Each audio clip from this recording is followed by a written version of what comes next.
Shalom, selamat pagi saudara-saudara yang dikasihi oleh Tuhan, umat yang berkemenangan Imamat Rajani. Haleluya. Telah sekian kali kita ibadah secara online, tapi tidak menjadi masalah. Hati kita tetap berhubungan dengan Sang Firman, Sang Sabda itu. Kita akan mendengarkan firman itu, menerima sabda Tuhan. Mari kita buka hati dan pikiran kita, dan benih firman Tuhan segera tumbuh dalam hati kita. Mari kita sama-sama berdoa terlebih dahulu. Tuhan Yesus, Bapa yang baik, manusia hidup bukan karena roti saja, tetapi ditambahi dengan kekuatan, yaitu sabda firman-Mu. Kami akan mendengarkan firman Tuhan. Kami sediakan waktu yang istimewa ini untuk menerima taburan firman Tuhan di dalam hati kami. Lembutkan hati kami terima berkat firman Tuhan di dalam nama Tuhan Yesus Kristus. Haleluya, amin. Saudara-saudara dikasihi oleh Tuhan, pada pagi hari ini, hari Minggu tanggal 5 Juli 2020, bersyukur kita bisa ibadah kembali bersama-sama, meskipun dengan jumlah yang terbatas. Saya sebagai hamba Tuhan rindu sekali bertemu muka dengan muka seperti saat ini ya. Kita akan mendengar firman Tuhan, mendasari kita yang selama ini kita hanya mendengar firman Tuhan melalui layar YouTube kita, layar handphone kita, tapi kita sekarang bisa mendengar firman Tuhan. Dan mungkin juga masih ada online ya. Saya tidak mengerti kalau di daerah-daerah yang lain bisa ibadah secara bebas, dengan bebas, meskipun dengan protap New Era atau masih online. Puji Tuhan. Firman Tuhan pada pagi hari ini berbicara tentang keluar dari zona nyaman. Landasan ayatnya nanti saudara bisa turut membaca, buka Alkitab saudara masing-masing di dalam 2 Korintus 5 ayat 17. Lalu apa itu zona nyaman atau comfort zone? Kita lihat kondisi di mana seseorang merasa aman dalam menjalani keseharian. Itu yang pertama. Yang kedua, apa itu zona nyaman? Kondisi rendah resiko ya, rendah resiko, nyaman dong ya, sudah enak ya. Lalu yang ketiga, kondisi tanpa kekhawatiran atau tidak ada rasa khawatir. Itu zona nyaman, sepertinya tidak ada rasa khawatir. Lalu yang berikutnya, yang keempat, kondisi tanpa ancaman ya, kondisi tanpa ancaman. Namun ya, dalam zona nyaman membuat kita itu malah stagnan. Apa itu stagnan? Tidak berkembang ya. Nih saudara perhatikan, stagnan tidak berkembang itu di zona nyaman. Selanjutnya, mengapa kita harus meninggalkan zona nyaman? Kita lihat pelan-pelan ya. Yang pertama, pengenalan diri secara lebih baik atau termasuk introspeksi pada kondisi yang baru ya. Kita harus mengenali diri sendiri. Ini kita masuk kondisi yang baru ya. Lalu yang kedua, bisa berkenalan dan menjalin hubungan dengan orang lain atau bersosialisasi. Ini penting loh, bersosialisasi. Lalu yang ketiga, menjadikan kita lebih open atau lebih terbuka.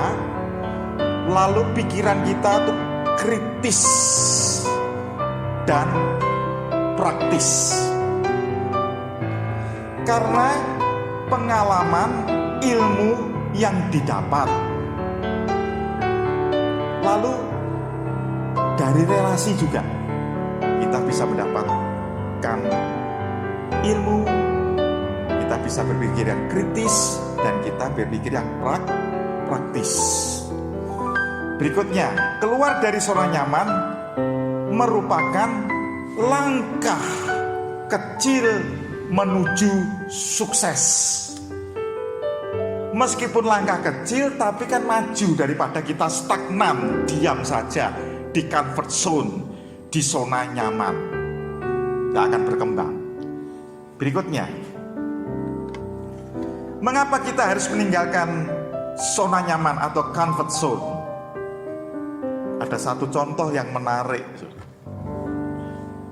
Kita tidak tiba-tiba jadi seperti ini. Semuanya pernah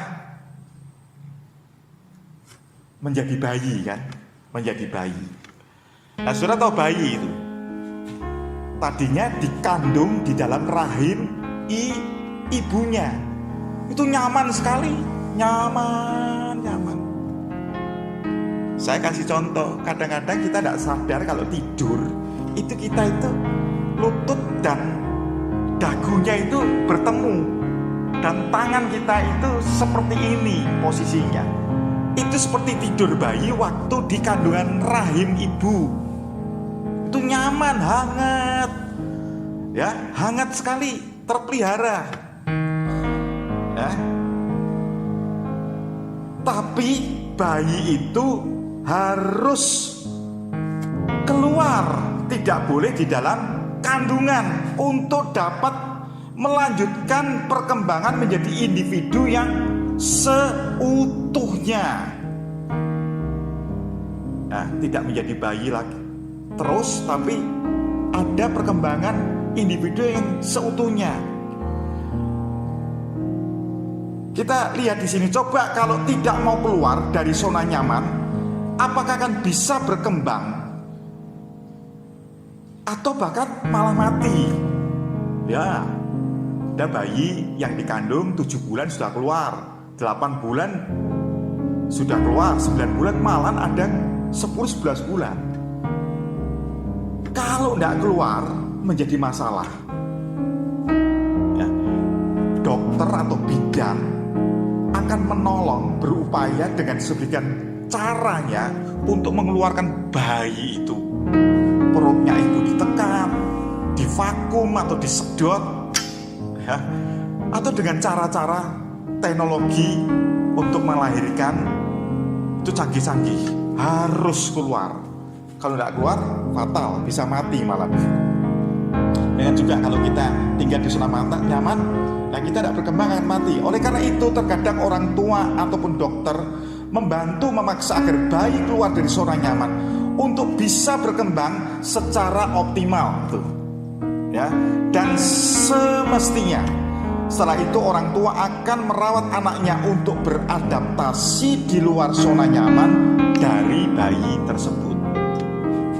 Untuk beradaptasi, pentingnya adaptasi itu menjadi pemikiran yang baik bagi kita. Begitu pula Tuhan, apabila kita tidak mau keluar dari zona nyaman atau comfort zone untuk berkembang menjadi yang lebih baik lagi, Tuhan akan memaksa kita untuk keluar dari zona nyaman. Terutama seperti orang tua kita, Tuhan Allah Bapa kita juga akan membimbing dan memelihara kita untuk bisa survive dalam zona yang baru hingga menjadi sukses demi kebaikan kita, umatnya, dan semuanya untuk kemuliaan nama Tuhan. Lanjut. Akibat negatif orang yang tinggal dalam zona nyaman atau comfort zone, yang pertama, menganggap dirinya yang paling baik atau paling sukses, sehingga cenderung lebih banyak menyalahkan orang lain. Betul kan? Apakah kita itu seperti itu? Ya, Berikutnya yang kedua, tidak berani menatap hari esok. Tidak mau mengambil resiko, tidak mau sulit-sulit, tidak mau berkeringat, tidak mau beraduh-aduh. Ya, kata aduh itu kalau kita keluar dari zona nyaman pasti aduh, tapi hasilnya luar biasa. Ya, lalu berikutnya tidak bisa menerima kritik atau evaluasi. Saya sebagai hamba Tuhan mau dikritik, mau mengevaluasi. Saya tidak mau menganggap diri saya paling benar, tinggal dalam comfort zone. Saya harus lihat keadaan yang baru, mau maju lagi. Lalu yang berikutnya, tidak berani memperbaiki diri. Hati-hati ya. Kalau kita tidak memperbaiki diri, ya, ini zamannya zaman maju dan zaman cepat sekali. Akan ketinggalan kita. Ya, memasuki zona baru. Ada ayat yang perlu kita lihat di dalam 1 Petrus pasal 2 ayat 9 sampai 17, cukup panjang. Ya, di dalam 1 Petrus 2 ayat 9 berkata demikian, tapi kamulah bangsa yang terpilih, imamat yang rajani, bangsa yang kudus, umat kepunyaan Allah sendiri, supaya kamu memberitakan perbuatan yang besar dari Dia yang telah memanggil kamu keluar dari kegelapan kepada terangnya yang ajaib. Firman Tuhan berkata, zona nyaman itu dirupakan kegelapan loh. Dunia baru, zona baru itu terangnya yang ajaib. Di sini kesimpulannya cukup bagus sekali. Tujuannya Tuhan apa? Jadi Tuhan ingin mengupgrade pribadi dan karakter kita, hamba Tuhan, pendeta, dan umat Tuhan, anak-anak Tuhan. Lebih meningkatkan lagi pribadi, kecakapan pribadi dan karakter. Ya. Memasuki zona baru. Ya, memasuki zona baru. Tadi ayatnya sudah kita baca, ayat yang 9. Lalu ayat yang ke-10 kita akan baca. Kamu yang dahulu bukan umat, tetapi yang sekarang telah menjadi umatnya, yang dahulu tidak dikasihi, tetapi yang sekarang telah beroleh belas kasihan. Akibatnya apa? Ada tujuannya pasti. Supaya kita bisa memahami bahwa kita ini sudah berubah menjadi warga kerajaan Allah.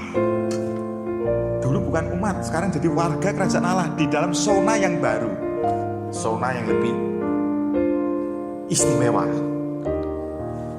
Memasuki zona baru, ya, memasuki zona baru.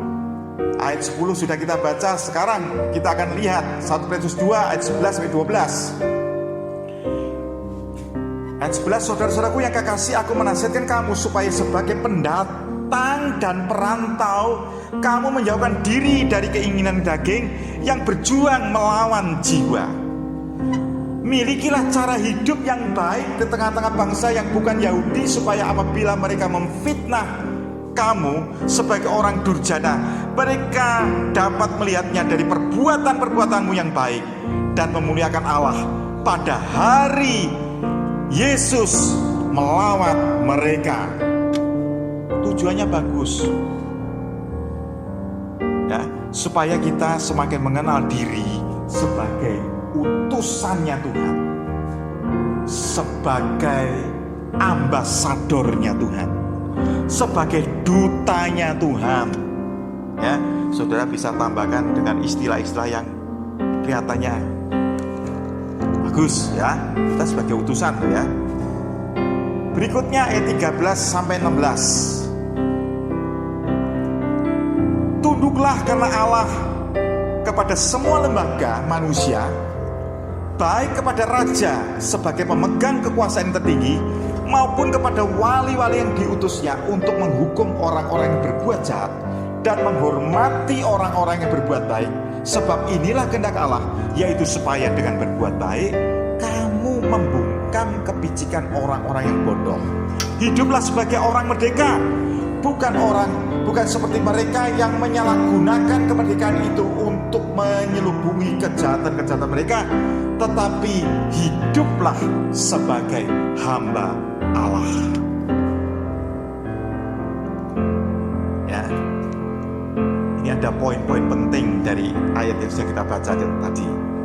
Ayat 13, 14, 15, 1 Petrus 2.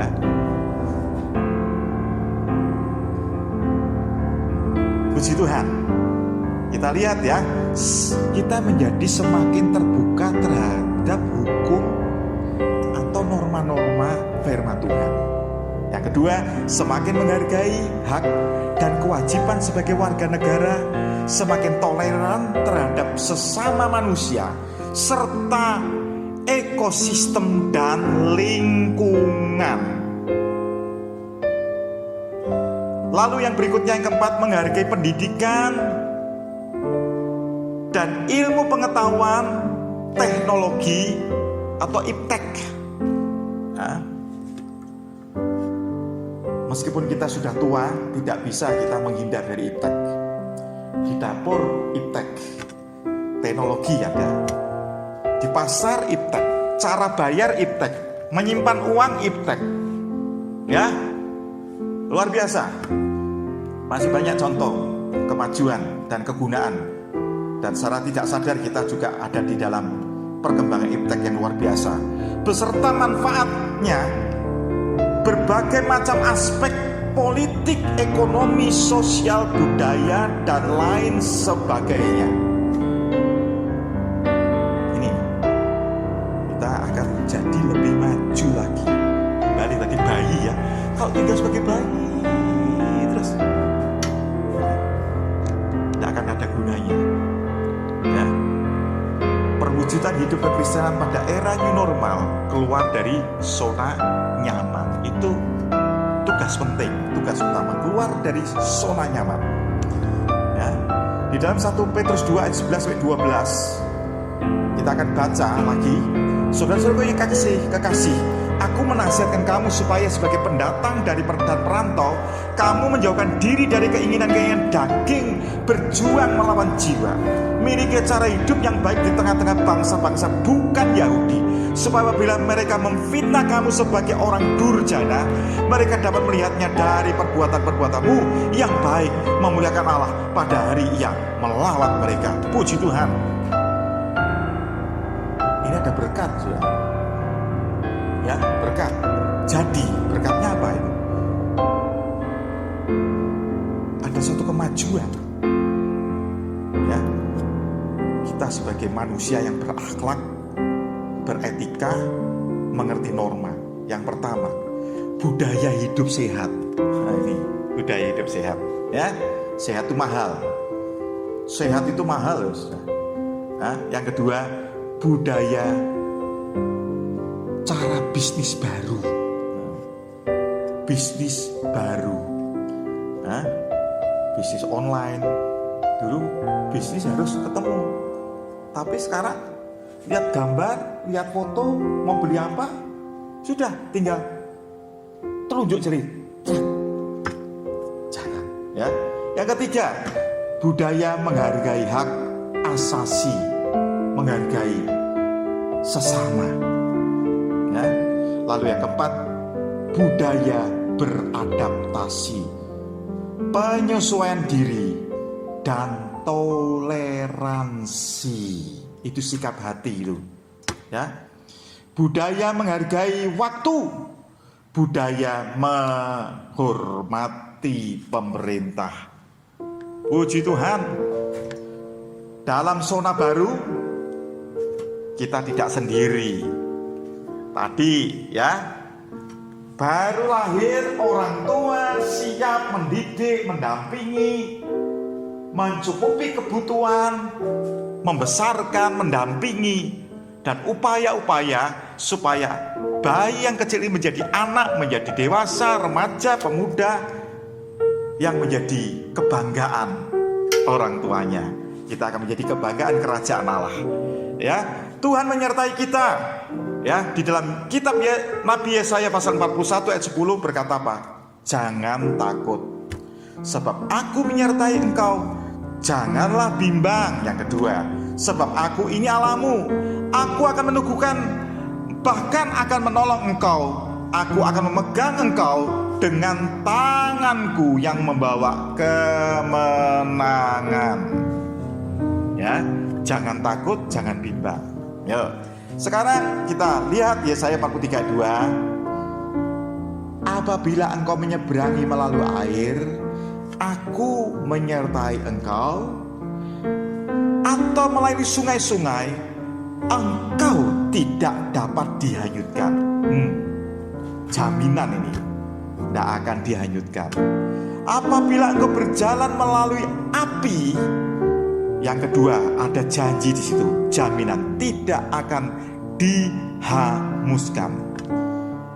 Yang ketiga, dan nyala api tidak akan membakar engkau. Luar biasa, ada 3 jaminan: tidak dihanyutkan, tidak dihanguskan, tidak terbakar. Hebat ya, saudara. Lalu kita kembali pada ayat yang utama sebagai ayat yang terakhir boleh kita baca.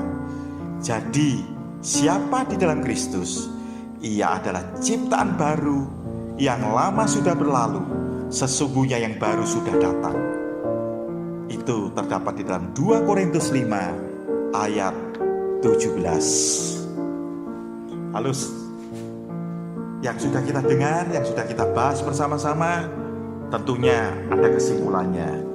Kesimpulannya adalah zona nyaman memang kondisi yang membuat kita merasa betah, enak, kerasan, tenang, tidak ada risiko, tidak ada ancaman, ya. Namun zona aman membuat kita tidak akan berkembang. Ya, tadi yang paling fatal mati. Ya. Untuk yang berikutnya kesimpulannya untuk mencapai tujuan dalam harapan serta cita-cita, kita harus keluar dari zona nyaman. Tentunya pasti akan banyak rintangan. Ya. Yang terakhir, namun percayalah bahwa Tuhan akan selalu menyertai kita, membimbing kita untuk menjadi pribadi yang lebih baik dalam era new normal dan menjadikan kita lebih dari pemenang. Ya, katakan, aku lebih dari pemenang di dalam zona yang baru. Tinggalkan zona nyaman, aku lebih dari pemenang. Haleluya, haleluya, amin. Mari kita berdoa. Tuhan Yesus yang baik, Engkau memberikan pengertian, menggugah pikiran kami, menggugah jasmani kami. Kami harus reaksi, kami harus reaktif, bahwa kami tidak boleh tinggal di zona nyaman. Engkau bawa kami keluar, bahkan Engkau bawa dengan paksa. Karena kami tahu rencana Tuhan, paksaan Tuhan itu jauh dan teramat baik daripada apa yang sedang kami alami, apa yang sedang kami nikmati sekarang ini. Terjadilah tujuan pada kami, bimbinglah kami, sertai kami, beri kemampuan kepada kami untuk segera melangkah, segera lebih progresif lagi, lebih maju dan lebih maju lagi. Kami akan nikmati di dalam zona baru bersama dengan Tuhan. Firman-Mu berkata, Engkau tetap menyertai kami. Kami tidak akan hangus dan terbakar, kami tidak akan celaka. Engkau menyertai kami. Terima kasih Tuhan, firman-Mu bagi kami. Engkau memberkati kami. Haleluya. Amin.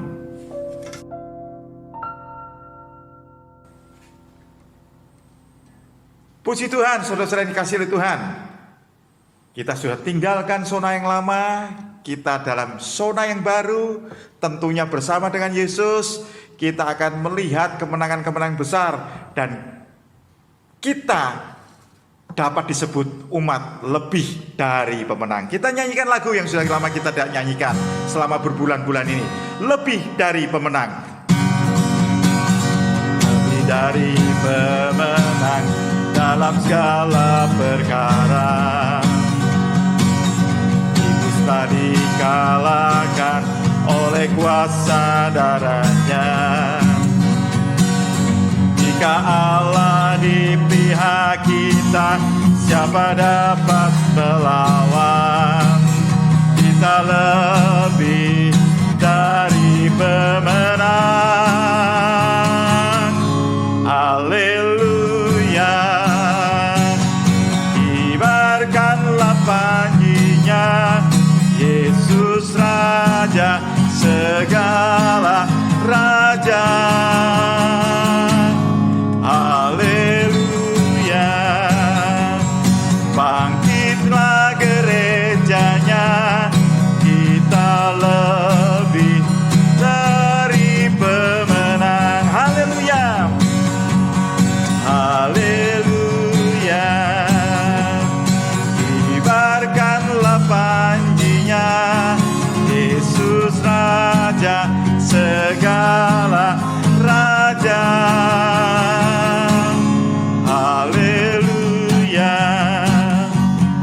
Bangkitlah gerejanya, kita lebih dari pemenang. Kita lebih dari pemenang. Shalom, haleluya. Menang, menang, menang.